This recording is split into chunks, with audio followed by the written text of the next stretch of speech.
शायद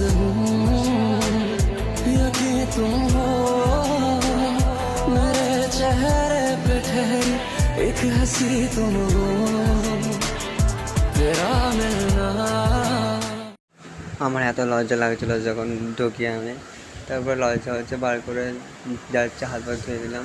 ধোয়ার পর বসে বললাম চুপচাপ। বন্ধু বলছে কেন ভিডিও করছিস, মোবাইলটা রাখ না। আমার যে না, একটা ব্লগ করি না ছোটো। তারপর কিছুক্ষণ বসার পর তারপরে খালারা বললো কি খাবি, সবাই এটা অর্ডার দিল। অর্ডার দেওয়ার পর তারপরে একটুখানি পরে থালা ফালা দিল, দিয়ে পর আমরা একটুখানি পরে খেতে বসলাম আর কি।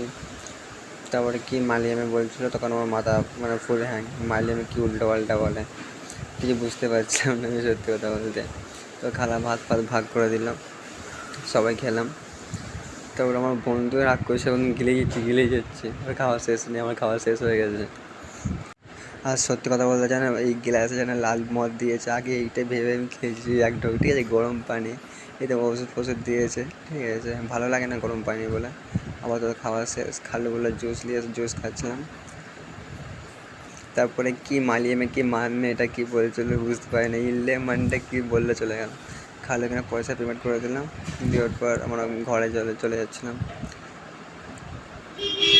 ভালোই লাগছিলো সত্যি কথা বলতে এখানটায় জায়গাটা, কিন্তু ভাষা কোনো অনেক ভিন্ন, কোনো ভাষা কিছু বুঝতে পারিনি। তো আমার বন্ধু বলছে ঘরে চ, আমি যদি থাকি না। তারপর বলছে না চ, আমি চলে এলাম বন্ধুকে বলে আমি চলে যাচ্ছি। জানি না এই ভিডিওটা কেমন হয়েছে, যদি ভালো লাগে একটা লাইক আর কমেন্টে শেয়ার করে দেবে, আর ফলো করতে ভুলে যাবে না। আর আমি দেখাচ্ছি এর ব্যাকগ্রাউন্ডটা, এই যে এর নামটা মালিয়ামে কী লেগে গেছে জানি না, জাস্ট দেখালাম। তোমরা যদি পড়তে পারো তো আসবে এই হোটেলে।